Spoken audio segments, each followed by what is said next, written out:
This week, Walmart had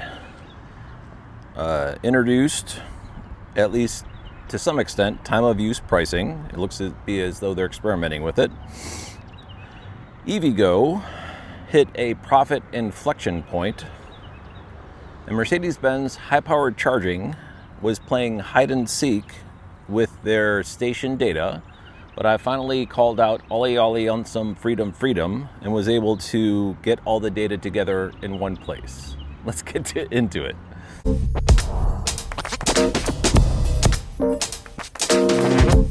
I'm here at a ChargePoint station. You can see over my shoulder a single ChargePoint dispenser, and this BP gas station is pretty heavily utilized. The ChargePoint station behind me, I pass by with some regularity, and that station only outputs like 45 kilowatts or something like that, but man, does it get used. It's right off Interstate 77 in North Charlotte, and very likely while I'm recording this, someone is going to pop in there in order to get a little bit of a top off, and it's right next to a convenience store and everything, so good amenities and reasonable pricing and all that stuff. And ChargePoint definitely had a killer week that we'll get into here in just a second. First off, IONNA is building a station in Gary, Indiana. And for people who are unfamiliar where Gary, Indiana is, there's a confluence of three interstates: Interstate 90, Interstate 94, and Interstate 65, right on the southern shore of Lake Michigan in northern Indiana, and Gary, Indiana is right near there. So it's a terrific spot in order to build a station, and Mike, US6, a viewer, provided me these photos of the fences up.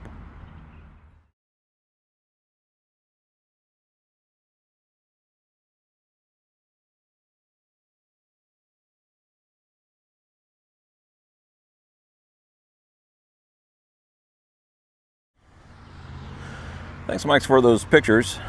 It's always nice for the conversation to actually have some reality splashed on it with some real-life pictures. We now have fences up in Gary, Indiana, at that confluence of interstates, which will service travelers flowing into and out of the greater Chicago metropolitan area. Next, as I mentioned, Walmart Energy had been spotted experimenting with time of use pricing. And I did an interview with Landon from the Arkansas e-Traveler, which that video is on this channel, so go check that out. The information came to me from Steve at Plug and Play EV. He does an EVI newsletter, and in last week's he was mentioning the time of use pricing. He captured an image where he shows time of use pricing at, let's see, where is it? Irvine, Texas. Which from the hours of 11 p.m. to 8 a.m., the price drops to 30 cents per kilowatt hour. Now, some supercenters are open 24 hours, some open up early in the morning, but I could imagine my local supercenter has EV charging coming. They have Alpitronic HYC 400s going into the ground and very likely soon to be energized. That if I was living in some of the apartments which surround that supercenter, there's quite a few multi-family dwelling locations very close to that supercenter, and I didn't have the ability to charge where I lived. Stopping by the local Walmart with a HYC 400 in the parking lot, actually 4 HYC 400s in the parking lot, early in the morning in order to get 30 cents per kilowatt hour pricing would be perfect. And you can go inside and get yourself some breakfast or something if you want, or not, but that is definitely going to be something, if they're trying to drive traffic during off hours, likely successful. So it's interesting to see them at least experimenting with it. And so go check out the interview with Landon, because he goes into that a little bit more. And thanks, Steve, for providing that information to us. Walmart Energy did open a station this past week in Irvine, Texas. At least that's what appeared in the alternative fuels data center database. It had actually been open for a while, but it is 8 stations. The alternative fuels data center only shows 6. Likely at the time of data entry, there was one of the Alpitronics not in service. And let's see, 1, 2, 3, 4, maybe 5, maybe 10, I forgot. But At least in the alternative fuels data center database, it shows 6. But this station is now open and operational, and as I mentioned, this is the station I believe that is also experimenting with time of use pricing. So lots of activity coming out of Walmart Energy. And again, go check out the interview with Landon if you want to know more. Next, EVgo published their year-end 2025 financials as well as their Q4. And it was very interesting that in Q4, it was the first quarter in the history of the company that they were able to show a profit on their balance sheet. And also, because the profit was large enough, they were able to span it out. And looking at the entire year of 2025, EVgo was profitable for the year. When you combine the totals for each one of the quarters and you lump in the profit from Q4 and you average that out, it actually turns into a profit of, I believe, about $11 million for 2025. And that is what is being called an inflection point. EVgo is a publicly traded company, so they do need to report their financials, and they have been on a trajectory towards profitability for a while. And sure enough, basically right on script, they have now achieved profitability. And it doesn't stop there. Wait, there's more. The trajectory indicates that they're going to continue to be increasingly profitable. And one of the things they're intending to do with that money is reinvest it in new stations. So according to their slide deck, number 8 for the investor relations slide deck, in 2025 they added 670 new stalls. They're projecting in 2026 about somewhere between 1150 and 1250. So basically doubling up on the number of stalls installed. They had a very busy Q4 in 2025, and what they're indicating is 2026 will be a similar second half heavy stalls opening in their network. So the first half of the year, they're more or less going to be spending the money in order to get these stations opened. And then they are expecting to see these stations actually open in the second half of 2026. And again, the numbers are about 1,100 new stalls. And then thereafter, more or less a doubling every year of the number of stalls opened in the calendar year going into 2029. Now, the reason they're able to forecast this are two things. One, the return on investment on their dispensers. Basically, they have a piece of hardware they put in the ground, and when you look at the finances of when they recoup the cost to get that piece of equipment in the ground, it's averaging between 3 and 5 years, which is a pretty good return on investment for an electric vehicle charging station. But on the top 15% of their stations, they're actually recouping that in 1 to 2 years, making it a very attractive investment. So basically, they're doing what's called organic growth, or reinvesting using their own network in order to invest their money into. So as good stewards of the money of the shareholders, it seems to be the best opportunity for investment of the funds of the company. So what they're doing is they're taking this new profit and they're going to be reinvesting it. So they're basically saying in 2026, their profit will be more or less flat, but they'll be investing more into these electric vehicle charging stations. They're also saying that their Extend business, which is more or less the Pilot Flying J contract, will come to a conclusion in 2027, which again is on script.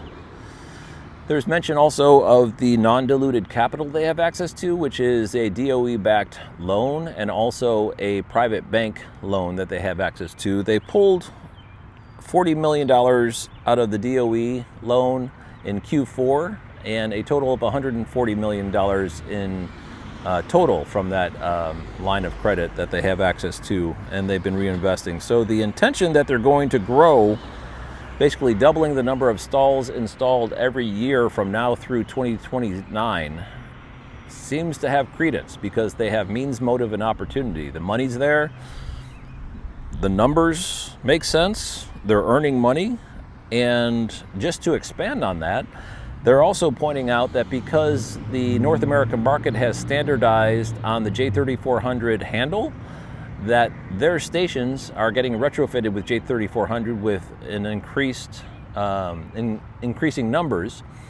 They're saying what that's going to do is open up the largest pool of electric vehicles, which are Tesla, to then come to EVgo stations. Because yes, Teslas can go to Tesla stations, but now Teslas can go to EVgo stations too, because there's this whole uncoupling of the siloing of the electric vehicle cars that have existed for a very long time, and they're anticipating that's going to actually draw more traffic to non-Tesla stations like EVgo, because there's now a ubiquitous standard across the North American market, and they're saying that's going to be good for them, and I would have to agree that at least that makes sense. They're saying 57% of the electric vehicles in operation have J3400 inlets. So EVgo is now able to service those cars, basically providing a larger addressable market for their customer base. However, the headline of the investor relation deck that was released this past week is the inflection point of profit. In 2025, they're showing a 3% profit, which for an electric vehicle charging station is really saying something. One of the things driving this increase is the amount of energy that is getting funneled through their network, which from 2021 has increased 14%. I'm sorry, that's wrong. From 2021, it's increased 14 times. So not doubling, it's increased 14 times to 366 gigawatt hours of energy dispensed in 2025. And that's not slowing down. And people might say, well, electric vehicles are not selling as good.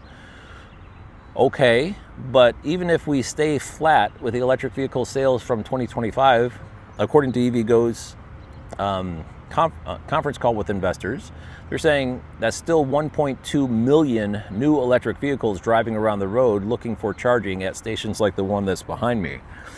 So their revenue for 2026 is right now projected to be about $440 million, with an adjusted EBITDA basically flat because of the reinvestment, as I said, with total new stalls, including EVgo Extend, which is the Pilot Flying J contract, somewhere between 1,400 and 1,650. There is also a lot of focus on EVgo's next-gen charging architecture. And let me just go over, they've been very secretive about this. Both them and Delta have been very secretive about this. But there was some information that came out in the conference call, and let me go over what that is. It's said to be coming in 2026, this year, if I heard correctly. And I'm not sure, but I'm pretty sure that's what they said. The hardware is simplified. It improves reliability. It lowers operating cost over time, which I took to mean that it's going to have silicon carbide rectifiers, and it reduces failure points. Additionally, higher power vehicles will be supported, which I'm assuming is going to be 500 kilowatts, 600 kilowatts, something like that. So a seminal moment for EVgo, transitioning from being a net negative organization to being a now profitable, publicly traded electric vehicle charging organization. The death of the electric vehicle has been overstated. We seem to be improving here. Next, the Pilot team that does electric vehicle charging, and I think other leaders from Pilot, visited the Tesla Semi factory in Nevada. And let me just read what they posted into LinkedIn. Several of our Pilot leaders toured the Tesla Semi factory in Nevada to see it in action. Our recently announced agreement with Tesla will create a network of heavy-duty charging at select Pilot locations along major U.S. corridors. This industry-first infrastructure for Tesla Semi is part of our commitment to help shape the future of energy as the demand for alternative fuels continues to grow. So apparently they were serious. They're actually going to do this thing. And I'd kind of like to go see that factory too, because it's a real force of nature. My goodness, talking about changing the new normal to being an electrified transport, the Tesla Semi factory spitting out tractor trailers at the rate that they're said to be able to is definitely going to have an impact. Next, going over some of the additions to the alternative fuels data center database in the past week, RedE opened 5 stations in an impressive continued pace, 3 of which are in Massachusetts, 1 in Michigan, and 1 in Illinois. And no stopping there. I don't think they would even understand what the word stop means. RedE is definitely my hero. Big crush on RedE. Also, BP Pulse opened a Travel Centers of America, actually it's a Petro Travel Center in Corning, California, with Alpitronic hyperchargers. It was known to be coming, but is now officially open. That is right off Interstate 5 in the north state of California. Tesla opened 7 stations, and this is captured on Friday of every week. So just so people know, if there's additional entries into the Alternative Fuels Data Center database, I'm actually capturing this information on Friday. I shoot this on Saturday morning. So if there's additional ones, we'll have those in next week's episode. One of the ones is in Penhold, Alberta. Canada is not as heavily implemented with Tesla superchargers as the United States is for North America, but they are starting to make progress in Canada with a new 12 stall station in Penhold, Alberta, which is pretty remote. Electrify America opened a 8 stall station at a pretty picturesque location in Long Beach, California, at a place called The Cove. So very nice looking station in California by Electrify America, now open. And ChargePoint, which I think gets the gold star for the week, which is why I'm here at this station. And if you look, it's just a single dual handle dispenser, right? Is there anyone there? No one's there yet. But you do that a dozen times a week, stations just like this, and eventually the numbers start adding up. And this past week, there was a terrific number of stations that they opened. There was one that was 22 stalls in downtown San Francisco, but we later learned that was a clerical error, and those were actually level 2 stations. It seemed kind of out of place. I haven't seen a station that large from ChargePoint in a long time. It's really stations like this. It's these onesie-twosies that they just can't seem to get enough of. And wow. I mean, the numbers can't be argued with. This is really impressive. There was one station that was really unique.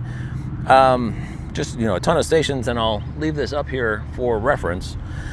In Livonia, Michigan, 6 stalls are listed in the Alternative Fuels Data Center database at 30,000 Plymouth Road, which I understand to be a shopping center, but it's actually 8 stalls.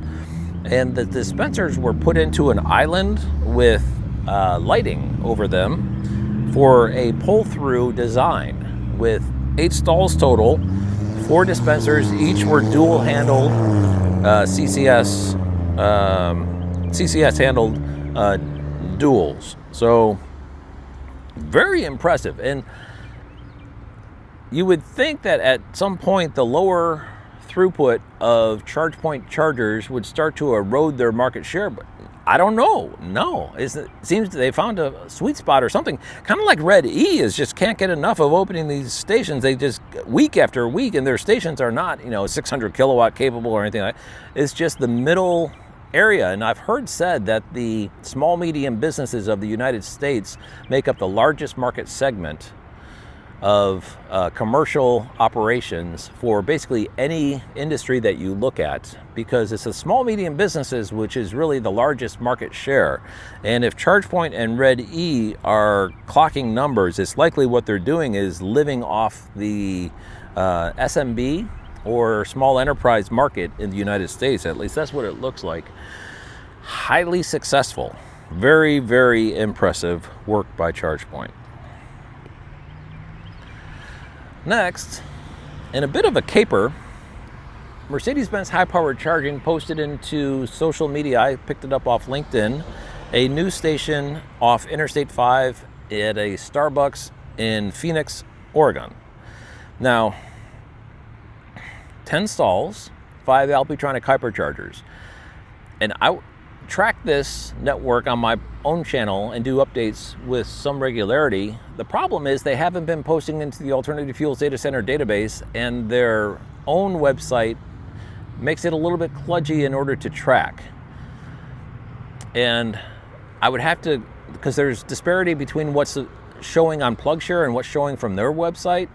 And so it's been increasingly difficult as time has gone on with them not posting into the Alternative Fuels Data Center database for me to be able to actually capture accurate numbers for what the Mercedes-Benz High-Powered Charging network is actually doing.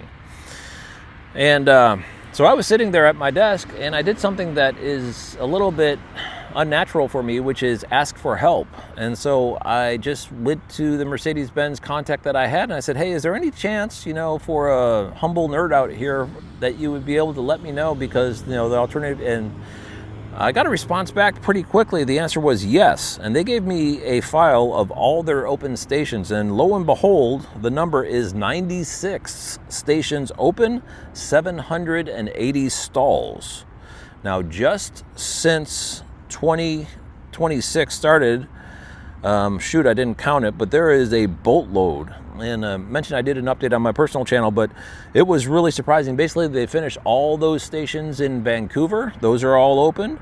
There's a whole bunch in Georgia, I think 4 in Georgia, New Hampshire, Maine, Saco, Maine has got its station open. A place called Braintree, Massachusetts just opened, which is a little bit south of downtown Boston. And on and on. So apparently when the Alternative Fuels Data Center database update went lights out, they got to work. And they're damn near at 100 stations open right now. It's very impressive work that they have been doing. Basically in the dark. So now we have a way of tracking them, and apparently from the contact that I had, they said, yes, we're aware that the Alternative Fuels Data Center database is not getting updated by us. We're working on it. We're getting an API in place in order for our stations to get updated automatically. It should be coming shortly. And for anyone who is aware of what's going on with the Alternative Fuels Data Center database, they're in the process of changing their domain name to, I think it's ALF or something like that. So there's a change in the API needing to take place.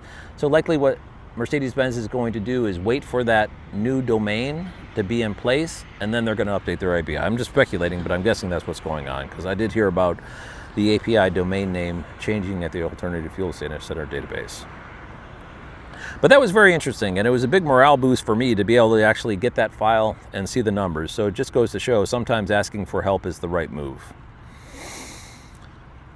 Next, the Rivian Adventure Network opened 2 stations, one in Lincoln City, Oregon. It was 6 stalls, at least entered into the Alternative Fuels Data Center database, but it's showing an open date of January 17th, 2023. So I don't know if that's a duplicate entry or if it went out of service and came back in service or something. I'm not sure. Perhaps they expanded it. I'm not quite sure what happened there. The other one is in Park City, Utah, at a very picturesque location that apparently the Rivian Adventure Network actually cut a piece of land for their own use, which is a little unusual. Normally they plop their chargers in an existing parking lot, but here they actually did paving work and curb work and grading and everything, and built a 10-stall station in Park City, Utah at a very picturesque location, which is now open. Next, to close out this episode, there's 2 stories on charging hardware, which are both very encouraging. The first, the good folks at Alpitronic announced their Series 2 HYC 400, which puts the user interface display in the front. Now, I'm sure there was good design reason for the user display to be on the side. Pros and cons. So if I'm an electric vehicle and I back into a charging stall and the user display is on the front, I'm now sandwiched between the bumper and the charger to some extent, depending on the design of that station, in order to view that screen. So I suspect the reason why the HYC 400 initially had the screen on the side was to provide more human latitude in order to interface with the screen, because you got to reach your arm out, and all that is a certain amount of space that you need. It probably made sense, but I know that they have been getting some feedback from customers that they would like the screen to be on the front. So in this case, the screen is now on the front. Now there's pros and cons for that, but that's where the screen now is on the HYC 400 Series 2. There's also an enhanced software running behind the scenes in order to create a little bit more engaging user interface, and the software is got more capabilities. For instance, it supports video now. Now you can do things with video that you can't do with static images, one of which is providing marketing information for the site host. You could do interactive things associated with the telemetry in a video form if you want to get creative. So there's the ability now to include video onto the screen. The screen seems to be more crisp. They didn't give the details, or if it did, it escaped me on what the actual screen resolution is, but it looks to be very crisp. They're using their Gen 2 power stack inside them, which I believe is the same. And this is interesting. They have integrated ground lights. So as you approach it, the ground around the charger is illuminated as well, which is a nice touch. And the illumination for the charger itself is adapted to the ambient light. So if it's really bright outside, they'll increase the brightness of their displays. If it's really dark outside, they will decrease it. I don't know if you've ever been to a charger that has a really bright display at night and you're like, geez, and it's like getting a suntan, and your pupils have to readjust as you approach it. But the Series 2 HYC 400 now has something called adaptive illumination for the ambient lights in the display. Lastly, I went over on top of the ridge and peeked over to see what was going on in China, and was greeted with a really frightening view of the future. BYD this past week announced they're installing, and this is not vaporware coming soon at some point in the who knows when. This is actually happening now. They actually had one of these things in operation at the time of the launch. 20,000 what are known as flash charging stations. Now let's just put 20,000 into perspective. They say 20,000 flash charging stations. Now I suspect that is a translation error, and what they mean is 20,000 stalls, not 20,000 stations. But let's just assume it's 20,000 stalls. That is 2/3 of what the entire IONNA build is going to be doing over 6 years.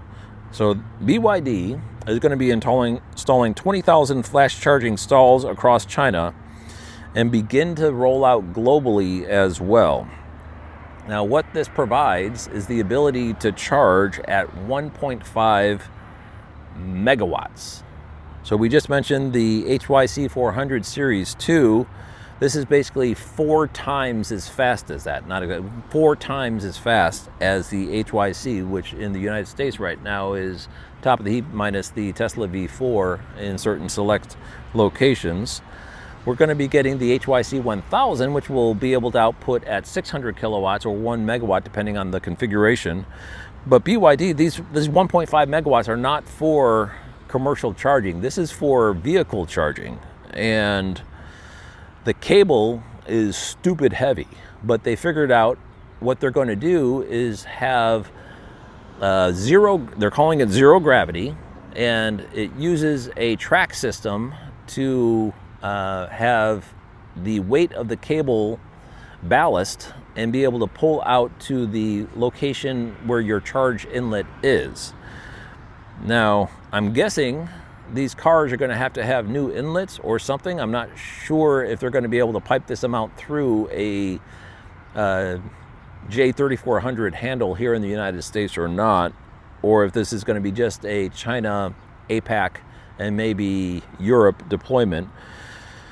But according to BYD, 20,000 across China and globally starting in 2026 of these new flash charging stations. They're also pairing them with high-capacity energy storage systems, because the problem with outputting this much electricity is you can cause problems with your grid connections. And so in order to alleviate that, they're using stationary storage in order to hit with the 1.5 megawatt off the battery storage and then replenish the batteries from the grid. Very, very interesting what the future holds. And it turns out the future's now. Thanks for watching.